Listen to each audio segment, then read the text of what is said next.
you practice something an hour every day in a year, you've done 365 additional hours, and just showing up and being there every single day, you're going to get better. And so through my fitness journey that really, really locked in over the last 2.5 years, today is 936th day I've worked out that I've never missed a day. So that's consistency, right? That's the stuff that pays off, and it does. Hi, everyone. I am Esther, and welcome to the From the Ground Up with Esther podcast, a podcast about growth, resilience, faith, and building a life with intention. This space is for anyone who's starting over, rebuilding, or taking the next step, one story and one lesson at a time. Let's get into the conversation.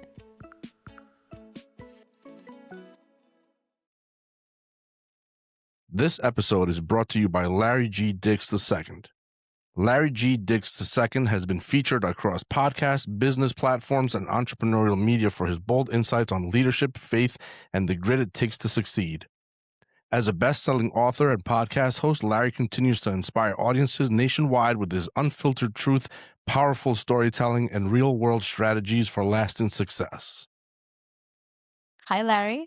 Hello, how are you today, Esther? I'm good. I'm so happy we get to sit together and talk today. Yes, I'm happy to be in Stamford, Connecticut, one of my favorite places to be. I know, it's so beautiful. I remember the first time I met you, it was for speaker school. So that was Was a that good here? time. Yeah, it was It here. was here? Okay, yeah. Yeah, it was The here. first one I ever went to was Miami. That's why I was like, well, I didn't remember you in Miami. Yeah, I no, it remember was you here. here. It was here. So I'm very happy that you came, that we get to Yeah. chat and talk about a little bit about you and what you're building. And I would like my audience to get to know you a little bit more. So tell us your name and what you do. So my name's Larry Dix. I'm a podcaster, a best-selling author. I own a manufacturing company. I raise beef cattle. I also own Apollo Real Estate, so kind of a little bit of everything. Yeah. And I do a lot of physical exercise and stuff like that. And I've been in my biggest business is Apex Industries, which is a manufacturing company, and I started that March 23rd of 2000. Wow. And before that, I worked for somebody else. You do a lot of inspiring things. Well, thank you. Yeah, I've tried to. I've gotten more really focused on that later in life just because I feel like I have so much more to offer now. And over the last couple of years, actually, through the speaker schools where you and I met, I started realizing I had more and more to offer people. And I'd always done a very poor job of focusing kind of on the gap in life and not the gain. And by getting around the speaker school and younger people like yourself that inspire me, then it started to help me realize that I should really start focusing on the positive things I've done and not necessarily all of my failures. And that's been really, really helped me out a lot. So that's why I work really hard to try to inspire other people, because I think if somebody like me can make it, then I really feel like anybody can. That's interesting, because when I see you, I'm very inspired, and I don't see failure or anything like that. I see someone that has grown so much and is inspiring other people. So yes, you are inspiring. Well, thank you. Yes. Yeah, I always like to hear that. It makes me feel good. Yeah. And the name of the podcast is From the Ground Up with Esther podcast. And it's interesting because when I first met you, you share your story when you were a young boy in Texas. So I would like for you to tell us a little bit about your journey, how you started and how you grew up. Well, I grew up great. I had two amazing parents. They always, I always tell everybody the same thing. The one thing my parents did great, they did many things, was they always made me and my brother feel like we were number one. So they were always involved in our lives, and they were very inspiring. They were both hard workers. I saw my dad graduate from college when I was 12 years old, and, he was just an inspiration. My mom was a hard worker. But they were big on you. Hey, if you want something, you got to go out and work. And so the story you heard was stomping cotton. I think I was 11 or 12 years old, actually 11. And we got a job making $1.25 an hour working in the fields of South Texas in the summer. And they would bring these massive combines in and right up against your legs, which they would never do today, and dump tons of cotton in these bins. And we'd have to jump up and down on them. And you'd jump off these things and there'd be air pockets, and you just go all the way to the bottom. Your buddies would have to help drag you out. And that's how we did it. And that was really my first job and experience of getting a paycheck. And I got like a $60 check, and I knew exactly how much money I was going to get, and I couldn't understand why it was wrong. And I went to my dad, and he goes, well, son, you now understand how money works. You have to pay taxes on that. And I still remember that to this day, 50 years later of that journey. And it was great. It was a great job. It was hard. But it was fun. It was fun. Didn't Yeah. think anything about it. That's Didn't just what think we about did. it. Yeah. It was no And big deal. so you grew up and you started to learn about business and Hmm. you just wanted to I just wanted to keep going work. Yeah, I to. just realized if you put in an hour, somebody would give you $1. Mhm. And so I was willing to do that. And then I started just doing little things where I could do odd jobs. And then, but my parents always encouraged us to work because we didn't have like a lot of extra money. So my parents just go, hey, here's $5, go to the store. You had to earn that money yourself. So it was just ingrained in us. And it was great. I had great grandparents, same thing, watched them work hard. And it Mhm. just, that was never an option for us. We were going to work hard. That's so good to hear because Hmm. sometimes we see people that are successful. If you start to compare, I don't like to use that word, but you Hmm. start to see and you think, oh, they got everything easily or they're so lucky, but they don't see what it took, the work behind it or the lessons you had to Yeah, I learn. think we all do that on Right. some level. I think we all have. You look at, you think about great athletes, and then you find out Hmm. how much time they put in. They make it look easy Yeah. because they've been working so hard at it. And comparison is the thief of joy, right? So you can't compare yourself, but we all do, Hmm. and it's hard. You're going to have more failures than successes. Hmm. That's just the way it is. The life of an entrepreneur, that's what it's gonna be. But your wins are good, you enjoy them, and spend the rest of the time I use the analogy is, everybody sees you at the peak, right? The top of Hmm. your game, but nobody realizes the peak on a mountain is very narrow, right? It's not very big. Yeah. Nobody pays attention to the going into the valley and coming out, and that's what you're gonna spend 90% of your life as an entrepreneur is you're going into trouble or you're coming out of trouble. Get that little bit of time on that peak, and that's when Hmm. everybody thinks you're lucky, right? Yeah.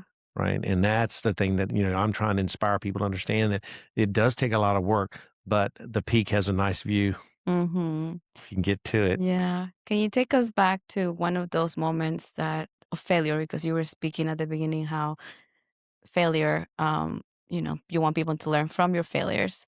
Can you share with us one Yeah, of my them? darkest one was, the housing market collapsed in 2008, and I got in deep financial trouble. I was in the housing industry. That's my manufacturing. We build trusses for single family houses. And, we went from 86 employees to 18 employees in a matter of probably 18 months, maybe a little less. And at my darkest point, I had about $2.2 million in debt and about $80,000 in assets. So I was in deep trouble. Mhm. And that was probably the hardest time, going through that, seeing my business just crumble around me, knowing when you're going in and seeing your employees. I had to lay a lot of people off. I closed the facility down. Everything you dreamed about doing as an entrepreneur was disappearing right in front of you, and I had no control. Wow. Interest rates were going to do what they're going to do, and people weren't buying houses. And so that was by far the hardest and darkest time for me. But looking back, you find that those are the greatest moments of your life because that's going to determine whether or not you make it or break it, right? Mhm. And I made it, but it was through a lot of hard work. I filled vending machines at night for 3 years Wow. while doing that, and keeping my kids in private school and staying ahead of my mortgage. And it took me till 2015, I believe was the last year that I finally paid everybody off that I owed. I never filed bankruptcy, but it was tough. Mhm. And so, looking back, it was great. It made me who I am today in a lot of ways, but at the time, it was very, very challenging. Yeah. And what was your why that kept you going? Oh, 100% fear of failure. I just didn't want to fail. I knew if I failed, I lived in Virginia, still do, but I was from Texas, and I knew if I failed, I was in a because you go bankrupt as an entrepreneur, you lose everything. Mhm. You know, somebody else loses their job, they just go get another job. You lose everything, and they take it from you. And I just was motivated not to fail because I knew if I did, I'd have to go back to Texas with nothing, and I'd probably have to borrow money to get there, and then I'd just have to get a job. And Mhm. I knew going back into the industry and stuff like that, I would always be, for me, I would have looked like a failure. And I had a lot of friends that did it, and I don't look at them as failures, but that's the way I felt at the time. So it was highly motivating.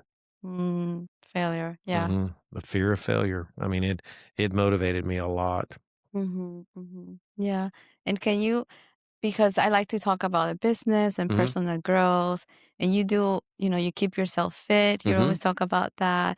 You interview people that are very inspiring. What is something that you have learned throughout your journey and now you're trying to teach other people? We speak about failure is a big one for you, but Well, now I've really learned more in the last couple of years is consistency. I mean, Mm. doing it day in, day out, over and over again. If you practice something an hour every day in a year, you've done 365 Yeah. additional hours, and just showing up and being there every single day, you're going to get better. And so, through my fitness journey that really, really locked in over the last 2.5 years, today is 936 day I've worked out that I've never missed a day. Wow. So that's consistency, right? That's the stuff that pays off, Yeah. and it does. And you get little wins. So, right, if you can do something for 30 days, then and win, and you do that 12 times, you've got 12 wins in a year. So those stacks start getting taller and taller. And so that's really what I've learned. So many of the things that I tell people all the time, if I would have done what I'm doing today, 40 years ago, I mean, I don't know how much money I'd be worth. I mean, I'd probably worth hundreds of millions of dollars, because I'm seeing now what I should have done. Mm. And so that's what I'm trying to tell people now, like, start now, start Yeah. compound. It's like interest, right? Compounding Yeah. interest pays off. It's the same thing, compounding, working, doing the same thing over and over and over again, and you get better and better and better at it. Yeah. So who was Larry before? Can you talk to me a little? Wow, I don't know. I never really thought. I mean, I was a very uh pretty ambitious kid. Now that I wrote a book the first time because of the death of my mom. I didn't understand who I was. I was a rough kid, a very, very nice kid, always been a very nice young man, but I was wild. I mean, I'd push everything to the limit. I was the kid leading the parties when the kids were out of town and stuff like that. And luckily I got it out young. Right. And that's who I was then, but I'm still that way. I'm just in a controlled way now. I'm still very much highly motivated. I love to push the limits of stuff legally, obviously, but just push the limits. Hey, they say, hey, this is the way you do it. I'm like, well, can we try this? Let's try something different. Mm-hmm. And so now writing that book and going back and look, I've been this way my whole life. I've just been able to channel it, get better through failures and, successes and wins. And now that's who I am today. But I'm still that guy. I'm just more rounded now. Maybe I was a chunk of coal and need a little bit of pressure, and that helped. And quite honestly, you meet the right person. I always tell people all the time, I met a girl, in 1983 that I'm married to today. And it just, you get something that inspires you to do a little bit better, Mm. gives you something to be better for. And that helped me too. I was always there. I was just kind of dancing with both sides, but my core was always the good guy. Mm-hmm. So, and the statistics prove kids that are wild young typically are always the rule followers later. It's like we get it out of our system early. We see we don't want to be part of that, and we switch, and To use it for. you make a difference. Make Both it- of my best friends growing up in high school both went down the other path. I went the other direction, and they're both dead. They both died in their 50s. Wow. Mm-hmm. Wow. All unfortunately, tragically, but yeah. Yeah. Mhm. I'm glad you're here with us. Yeah, me and too. I'm teaching glad I us. made it so far. I made it till today. Yeah. No, Yeah. it's so great to learn from you always. So Well, thank you. yeah, and something that I like about you too that we share is our faith. Mhm. You speak a lot Yeah. about motivation and identity, and the fact that you're also a business owner. Mhm. Um, we were off camera. We were talking about finding something that motivates you. Yeah, You something mentioned bigger than you. something bigger than you. Mhm. You just mentioned your wife. Mhm. Can you talk to us a little bit about your faith and when do you learn that faith or God needed to be something maybe that motivated you or important in your life? Well, he's always been knocking. It's Mhm. always whether or not you listen, right? That's it. Knocking. You open the door and he'll be there. And so, I've gone in and out of it. I've been really faithful and very unfaithful all at the same time in my faith. There's days that months I'd read my Bible and months and years that I wouldn't. Mhm. I think I tell everybody the same thing. If you live long enough, you figure it out. I mean, Mhm. you'll never convince someone like me, and I don't think anybody with common sense could look outside this room and think that we just came from, evolved from some mammal or something. There's no way. This is the most. I mean, if you think about this, and this is something that inspires me, this is the most complex machine on the planet, is what you're walking around in. Yeah. I mean, if you look at the complexity of what this thing does, there's no way you could convince me that we weren't created by God. Mm-hmm. And so that motivates me when I just look in the mirror. The fact that I can breathe, my eyes work. I mean, our eyes do things that they still can't figure out how to make cameras do. Yeah. This brain of ours operates on 50 watts of power. To operate a computer, I was on a plane with a guy that invented this object, and he said it would take 50 nuclear power plants to operate a computer that our brain operates on 50 Wow. watts. How do you come up with something like Yeah. that? So things like that do it. And then you just read the word. I mean, how can the Bible, how can you not read the Bible and be inspired? I mean, the greatest people of the Bible, men and women, were always start off as the worst ones. Yeah. So that should give faith, hope, and faith to every one of us. Mhm. My prayer is always, I want to be like David, a man after God's own heart, No. right? That's my always. But he that's- made so many mistakes. yeah, and think about him. I mean, if you want to be good, I mean, God took him out, and he was short just like me, so it even gives me more inspiration. But yeah, so I've stuck with it now. I'm consistent with it. I read my Bible every day. That I tell everybody now. I started every morning. I put both feet on the ground and I pray.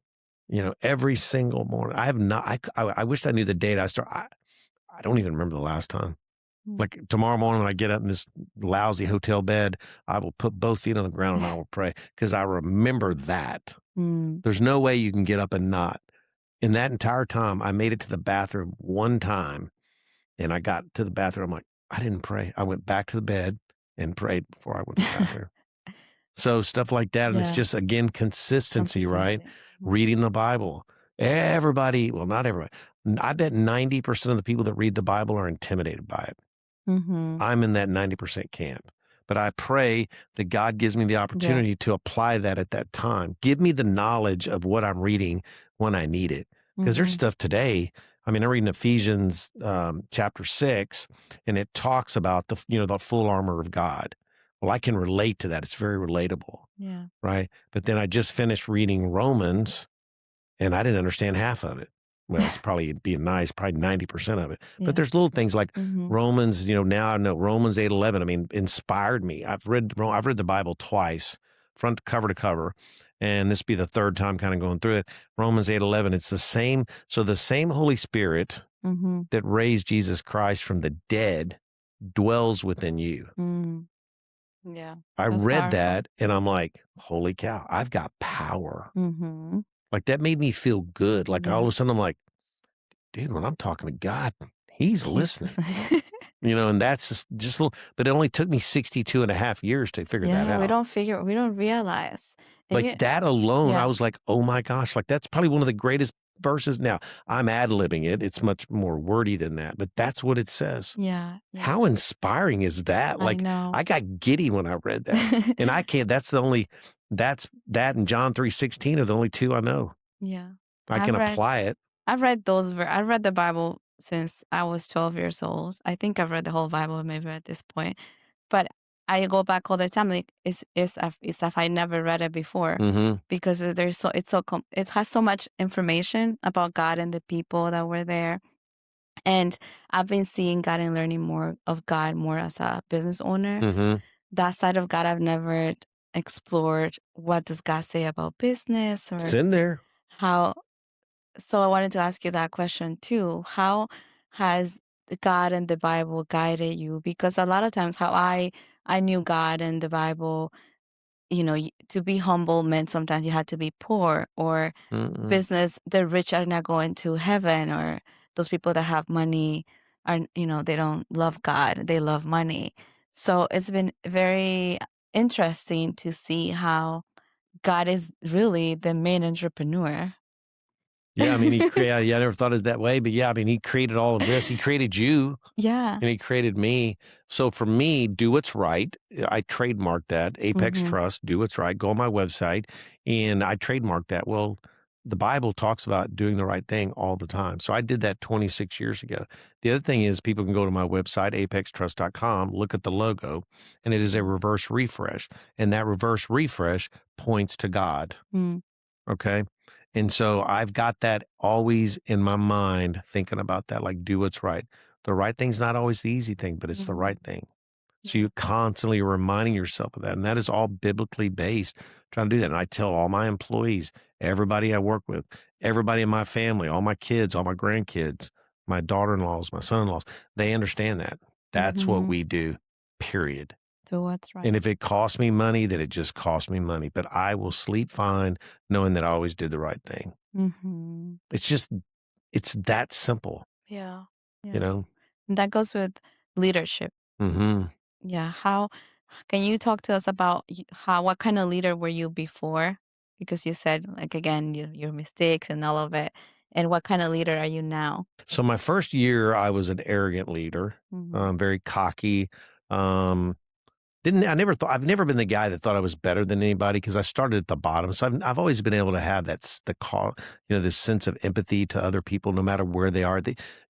Your value, your position means nothing to me. Mm-hmm. And I'm going to cuss on this video, but is that, if you're an asshole, if you got money or not, I'm not hanging out with you. I'll hang out with the guy that's cleaning the Yeah. floor over some jerk. I'm just not going to do. I don't care how much money you have or don't have. I want to be around good people that inspire me. People with money don't inspire me.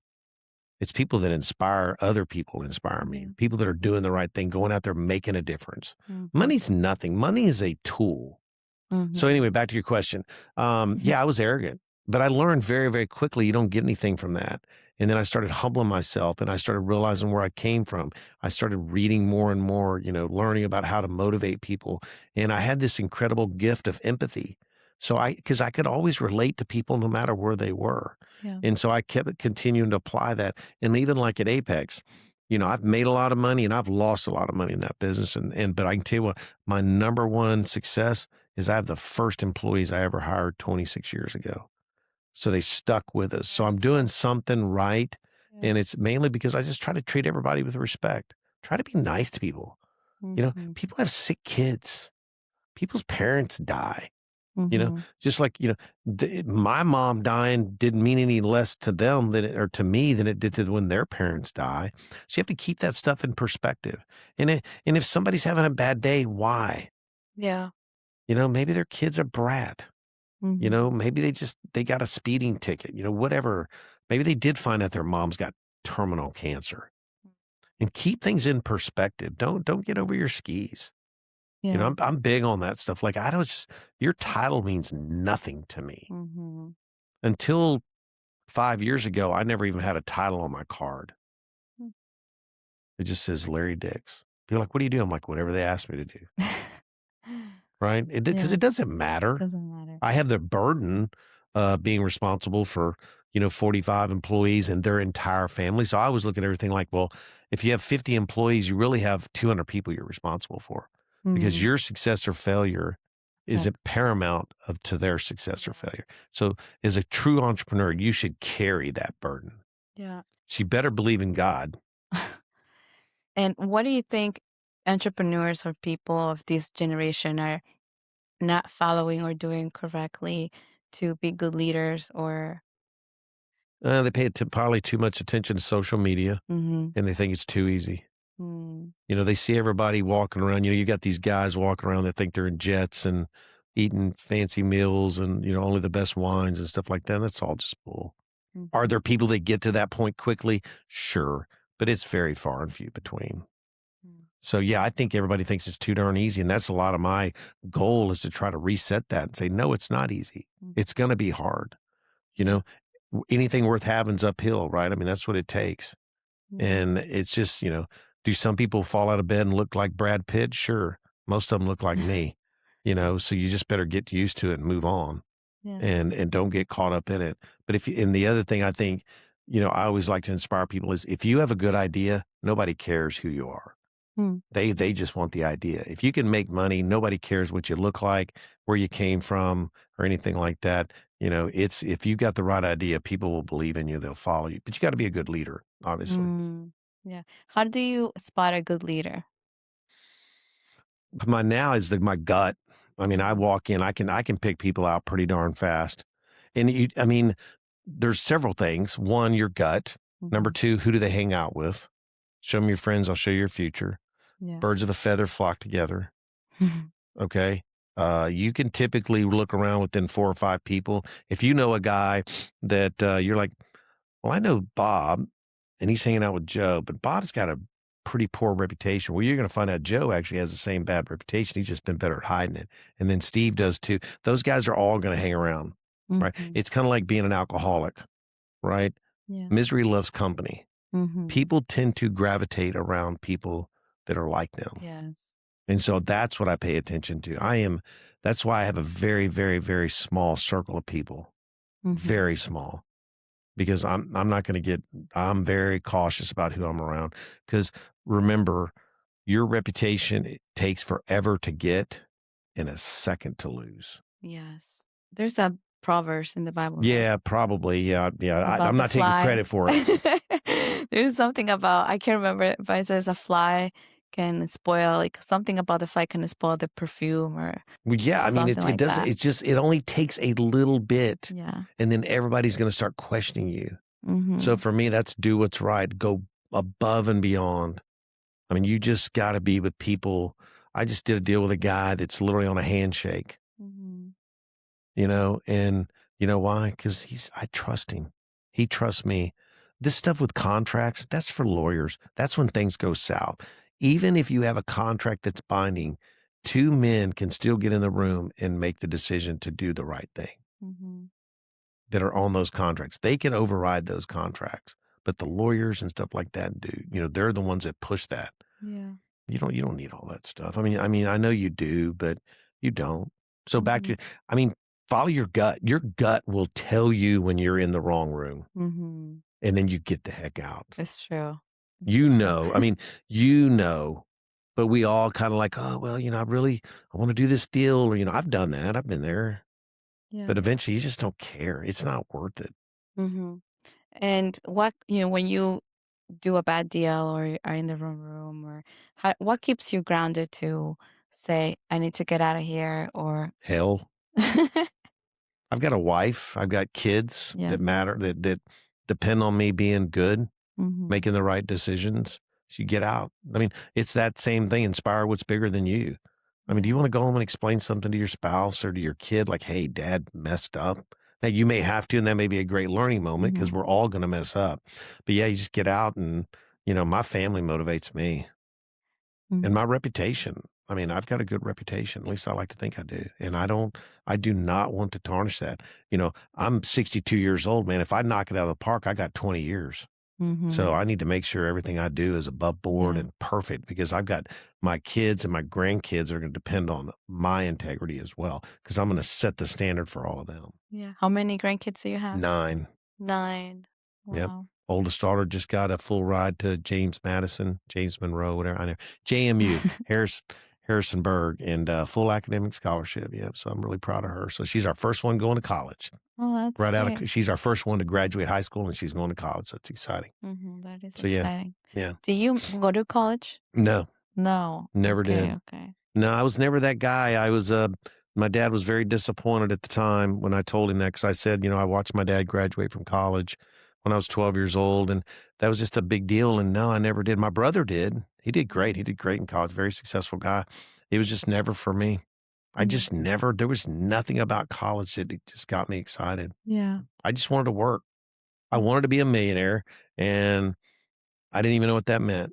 I knew I wanted to be a business guy. Yeah. We didn't use the word entrepreneur back then. Um, I just wanted to own a business. How do you get that desire to be a millionaire? I have no idea. I don't remember. I bought a dog, a Cocker Spaniel, when I was 15 years old, and I named it Million. My parents were so cool; they actually let me. Not that they couldn't, but yeah, I don't know. I mean, you got a few magazines, and you saw some stuff. I always wanted something bigger, And I Mhm. never. I mean, if you drove by my house right now, you would not be impressed. It's not that kind of stuff. It's just like I just kind of wanted to be able to control my own destiny, Mm. and I thought if you were a millionaire, then that would do that for you. Come to find out, nothing controls your destiny. You only have two things: attitude and effort that you have Mhm. control over, nothing else. These guys didn't ask us if they could go bomb Iran. They just did it. Yeah. So we're just in it. We're in this thing. We just do what we got to do. Mhm. And you just control what you have control over. Yeah, and you never stop working, I think, right? No, I never will. I'm actually, it's almost a phobia for me. I'm afraid not to work. Hmm. So I have like zero ambition to retire. Like I Okay. tell people, just find me dead at my desk or something like that. there's no, I mean, I have so much fun working. Like again, my parents were so good. My brother's the same way. My wife's that way. All my, my sister-in-law's that way. We just work. That's just what we do. That's what we all do. Mm. And it's great, And so for us, work is not a punishment. Mm-hmm. Some people, they feel like, it's just, attitude and effort, Yeah. right? I just We're always had a made to good attitude. work. Hmm? I think we're made to keep busy to Yeah, work. nowhere in the Bible does it say you're going to sit around and No, drink latte all day. I mean, no, it talks it about doesn't. I think that some of it, maybe that's where we get it from, is because we're punished to work. We're going to work the rest of our lives, whatever. I just don't see it that way, Hmm. right? But yeah, we are made to work. We are not designed to sit around. You No. need to be working, because Yeah. trust me, when you sit around a lot, you will get achy and cranky. Yes, we're made to work. We are made to There's work. Proverbs, like the lazy man. He talks about being lazy, or if you're sleeping all day, you get nothing done. You're poor. Absolutely. It's Yeah, don't blame anybody don't else. blame That's it. all I say. Yeah, it's just you and yourself. Hmm.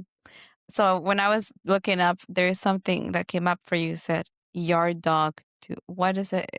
Oh, the Yard yard dog dog. to So entrepreneur. I got a I got out of high school, and I told my dad I want to be a framer. I was going to be a carpenter, right? So he said, okay, you can go do that. And he knew somebody who knew somebody, and I ended up getting to work for this framing crew. This framing crew, it kept bouncing my checks. Mm-hmm. And I didn't know it, but the guy was dealing cocaine, and I didn't know that. So I didn't know anything Oh, about drugs. And so I was like, oh, so my dad didn't know about that part. And I didn't know that till a little later. But my dad's like, you got to get a real job. Like, you need to go get a job. My dad worked for Texas Instruments, so it was very structured. He went to an office okay. building, right? I was working on some job site, right? These guys were smoking dope at lunch. And so I ended up going and getting a job at a lumber yard, a family-owned business called Stripling Blake in Austin, Texas. And the job opening was a yard dog, and that's what they called us. And Mm. so you are a human forklift. It's hotter than blazes. You're stacking lumber all day outside. If they needed delivery of concrete bags, you were the guy they took because you could carry it. And Mm-hmm. it was just, you did whatever they told you to do. Sweep, clean. I mean, load trucks, unload trucks manually. I mean, it was a brutal job. And so Wow, that was my first job. I think I was making $4 an hour. $4. But by 20, so I started that when I was 18 years old. By 21, I was the youngest outside salesman in the history of that company. Wow. So you learned a lot. I learned a lot. I worked, I ran. Yeah. I got there, winter was coming, and I'm like, man, I don't want to be out here. It's going to, cold by Texas standards, nothing like up here. And I just started running everywhere. And they were like, hey, there was a job opening came up for a stocker on the floor, and I applied for it, and I got it. Mm-hmm. And there was a great story from that. I was literally a stalker. I don't think I'm even 19 yet. And going into winter, so I would have been 19. And I'm walking through pushing the stocking cart. And this was a retail floor. This is before Home Depots, Lowe's, any of that kind of stuff. So this is a real lumberyard with a real retail floor. I'm pushing the cart, and the owner of the company is walking up the stairs. And I see him, and his name is Mr. Merritt. He's, back then they wore suits every day to work, Mm-hmm. and the women had to wear Skirt. skirts. The men had to wear collared shirts, and everybody was very professional. There was no joking around at this company. And I remember he's coming to me, and I'm like, oh my God, this is Mr. Merritt. So I'm like, good morning, Mr. Merritt. And he's like, good morning, Larry. How are you? And I'll never forget that because he knew my name. Mm-hmm. Well, they had 350 employees at that company, but the owner knew my name. And that was another one of those moments, like, right? Yeah. Inspiration. I always tell everybody, one of my greatest gifts is I can take defeats and turn it into inspiration. Mm-hmm. Well, that was an inspiring moment. So think about that. 40 something years later, I still remember that moment that Mr. Merritt said, good morning, Larry. Mm-hmm. And then the next thing you know, I got a job working at the retail counter, became the top sales guy. Then I moved me to this. Yeah. And everywhere I went, I just became the top sales guy everywhere I went. I would read labels. Back then, people, you go to Lowe's now, they used to ask where something is. They'd go, oh, they grab their phone and they try to tell you what aisle it's on. You had to know where that stuff was. Mm-hmm. And they would tell you to read labels. So you'd be sitting there stocking, you'd be sitting there reading the label of a product. And so if someone came and asked you something, you'd know what it did. Mm-hmm. And you could do it. So it made you got information in your head, Yeah. and it was value. And that's what taught me how to sell. Yeah. What is the value of $4 now from back then? I would say it's probably, every bit of $20 now. Up Mm-hmm. here is probably more than that. In our market, it's probably close to $20 an hour. Mm-hmm. kind of minimum wage, because that was above minimum wage. Nobody gets, nobody gets paid minimum wage. No. Not even kids now. Yeah. My granddaughter works at Panera. She doesn't make minimum wage. Mm-hmm. But yeah, that's probably $20 an hour. Okay. Wow. It felt like a lot less. But when I moved out on my own, I was making $6 an hour. But my rent, me and my roommate, was $325 a month. Mm-hmm. All bills, water, electricity, everything. So I mean, it was all relative. You still never had any money. Like now. Yeah, I mean, it was just the way it was. I mean, Same. I can remember we loved Thursday nights because we could start, because back then people actually wrote checks, right? So half people listen to this podcast don't know what that is anymore. So you could go, this is funny as crap. So we used to, Thursday night, we were always excited, right? So we'd get down, there was a liquor store right down below my apartments. So we'd go down there and buy liquor. We could write a check. Mm-hmm. Well, it was Thursday night, right? Well, he wasn't going to put it in the bank till the next Friday. So then it wouldn't make it to my bank till Monday. Mm. So they call it float. So you're floating your money. So you could start drinking on Thursday night, and you could get food, because usually by the end of the week, we were, have eggs and toast or whatever. That's all we had left, right? Because eggs would go a long way. You could buy a loaf of bread and eggs and toast. And we used to do all that kind of stuff. But that was just stuff you did when you were young. Mm-hmm. So yeah, it was fun. But yeah, sorry, I digress. But yeah, I still remember doing that. We thought we were so smart. Mm-hmm. You have good stories. Mm-hmm. Yeah, if you go on his Instagram, especially those speaker school videos, I love when you have stories. I always enjoy I got a lot of stories. Yeah, I've he done a lot of does. good stuff, a Yeah. lot of fun stuff, done some Yeah. crazy stuff. Yeah. And can you tell me, because success, I asked you this earlier, but what does success cost you personally? Is there? Well, it can cost you your health. Mhm. I mean, it can cost you a lot. It can cost your family. It can cost you a lot. You got to determine what you're willing to put up, what you're willing to sacrifice. Yeah. There's a balance. Mm-hmm. It cost me a lot of relationship with my kids, probably growing up. I was definitely the father that was on the phone on vacation. Mm. I don't braggadly say I haven't taken a vacation in 26 years. Mm. That's not something that you like to brag about, but that's sometimes the cost of what it takes to do something, for your family, Yeah. and, Les Brown, are you the one? And I've gotten more older now. I'm the one, I'm the one for my family, and I have to do whatever I have to do to protect them. Yeah. Now, it may cost me. I'm going to heaven. Mm-hmm. Okay. But I want to, now that I've made it this far, I've got enough now I can push back and help inspire my children and help them stay grounded. But, nobody wants to do what I had to go through, or most people don't. And I don't know that I would recommend it. Yeah. And you said you're the one from your family Mhm. that's doing all of this. How do you teach your grandchildren, your children, because they're born into this? Yeah, it's different. You keep them grounded, you make them work. I mean, all of my kids are grounded kids. I mean, I think they're all very successful. They do great jobs. They're good people.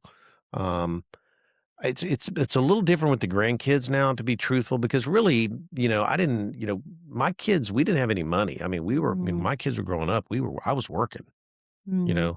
Trust me, when you go from having $2 million in debt, it takes a few years to get out of that stuff. I mean, you're giving them gas money with $1 bills coming out of vending machines. Mm-hmm. So they're all pretty well grounded, and some of them never wanted to go through what I had to go through, and I don't blame them. Mm-hmm. They saw that, so they left a mark, because they were all getting like high school, getting ready to go to college and stuff like that. Grandkids a little bit different. They get to see a little more of the fun stuff, because now we're much more spoiling them, Yeah. giving them stuff and doing that kind of stuff. Mm-hmm. So you just got to try to do the best you can.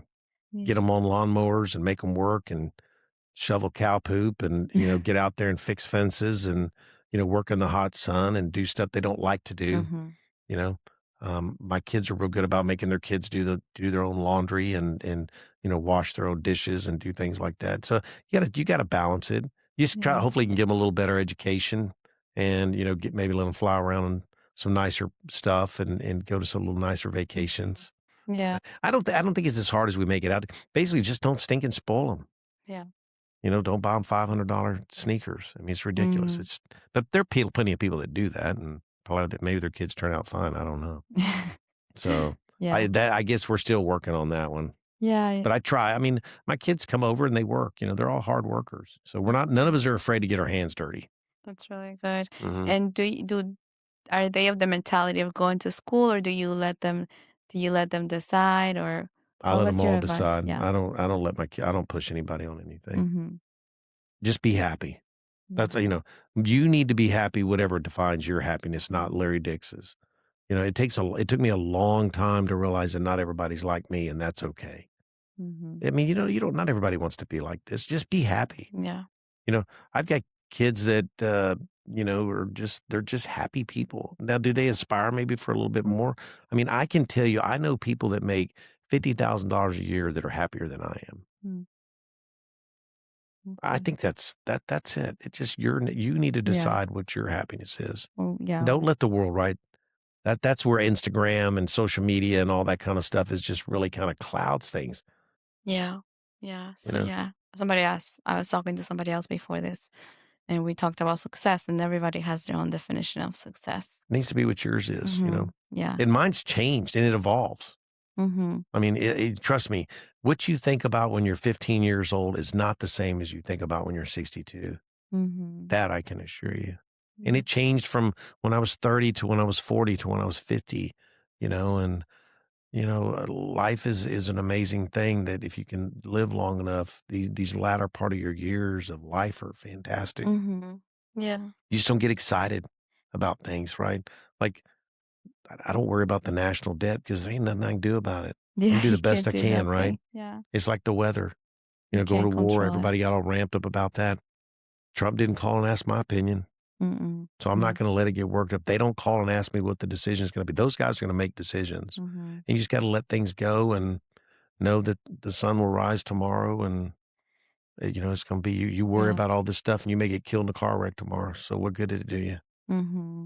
It sounds morbid and people sometimes think, "Oh, that's so down." But it's just It's you need to be true. it's true. You just need to be thankful of Yeah. that. You need to My be. number one happiness thing right now is I wake up every day and my wife and I are both healthy. Mm-hmm. Yeah. Yeah. That's so important. My other question was, because we know this side of you, is there something that people don't know about you, or a side of Larry that you probably don't like people to see? I'm very emotional. Mm-hmm. I cry at McDonald's commercials. Used to, not anymore. I don't even think they have them anymore. But yeah, if there's a movie, I cry. Okay. I am the number one crier in my family. Mm-hmm. Period. Like I am very emotional. You've always been like that? Yeah, 100%. Ever Mm-hmm. since I was a little boy. Yeah. Yeah, Yeah. just like Old Yeller. I mean, I cry the Old Yeller. I watch and cry. And it's so funny if we're sitting in the room, especially now with my grandkids, right? My kids are all used to it. And we'll be sitting there and you can watch and they're all like, Are you crying now? they're looking to see if Pop's crying. Cause I'm always like, I don't get loud, but I'm trying. So I just let the tears go down my face and I don't do anything. Like I just don't even, cause if you start clearing them up, then they Mm-hmm. got you, right? So you try not to, snort or anything like that. But they Yeah. all pay attention to that. Every one of them. That's good. Yeah. Yeah. I'm very, very emotional. I love to cry in movies. Mm-hmm. I love to laugh though, too. I'm very much the other way too. I will Okay. laugh. That's the problem when you get older. You got to make sure you don't mess your pants. Okay. That's funny. And I like to ask a question for the audience, Mhm. inspiration or advice, someone that is starting a business or maybe has failed at their business or is feeling defeated. What advice will you give that person? Well, today, my number one focus is focus on the gain, not the gaps. Mm-hmm. And I'd said earlier, like 90% of the time you're going to fail and you're going to be going in or out of the valleys. You got to Mhm. focus on the positives and just don't focus on the negatives. It's so easy to beat yourself up because the entrepreneurial life is in your head Yeah. and you've got to learn to be able to defeat that. And you're your biggest enemy. Mm-hmm. And just focus on the positives. Try to drive, have a plan, put it in place, be willing to pivot, and just focus on the positive. And as I said, find something bigger than you to be Mm-hmm. inspired by. Yeah. And what does from the ground up mean to you? What is what? From the ground up, the phrase. What does it mean to Well, I you? think the first thing I think of ground up is yard dog. That's the first thing I thought of is yard dog. I think that's the best place to start is the ground. Mm-hmm. I mean, I think you got to get in the trenches. I worked in a lumber yard at the very bottom. I own a truss manufacturing facility and I started at the bottom. And I Mhm. think any entrepreneur that doesn't understand every part of his business is pretty much set himself up for failure. Mhm. So that's when I think about ground up. Every entrepreneur should know his business from the ground up, Mm, period. that's good. Thank you so much, Larry. Thank you. Where can they find you, learn, hear from you, your podcast, your businesses? So LarryDix.com, LarryGDix.com. All my Instagram stuff is Larry G Dix or at Oh, Larry G Dix. Facebook, same as well. And then I've got my main website is LarryGDix.com. That's where it's got my 2 books, Born or Made, Built Not Born. Those are out there as well. And love to, if anybody wants any coaching, any advice, half the time I do it for free and the other half time I charge. So just feel free to okay. pick up the phone and call me. Okay. Now I have his phone number too. Yes, you do. And listen to his podcast. Tell the name of the podcast Born or again. Made podcast. I'm big on that. I love that. We got some great lineups. We're right Yeah. here do this with Claudio right here in Yes. his studio and got a big lineup tomorrow. Very excited. Please listen to those. We got some good guests. Yes, the guests are really good. I've been Yeah. listening to his episodes. I enjoy them a lot. Well, thank you. Yeah, I enjoy. So thank you so much, everyone, for watching, listening to the podcast. I'm very happy that I got to sit down with Larry after a while. I mean, last year, I think, that I have no Last year. idea. Yeah, so it's very exciting to be sitting next to you and learning from you. And don't forget to subscribe and like the video. Also follow on Spotify, Apple, iHeartRadio, wherever you listen to your podcast, so you can get inspired and learn from people that have already gone through their journey and can inspire and help us with these conversations. Great. So, yeah, I'll see you guys in the next episode. Thank you for listening. I hope you enjoyed this episode. Please like, follow, subscribe, and leave us a review as your feedback continues to help us grow this podcast. If you have any questions or would like to connect, we are on Instagram at From the Ground Up with Esther, or you can email us at esthermoscoso.pod@gmail.com. This episode is brought to you by Kayi Visions, a full-service podcast and content studio in Stamford, Connecticut. And as always, thank you to our show sponsor, Mary's Alfajores, delicious sweet treats that melt in your mouth. I will see you on the next episode.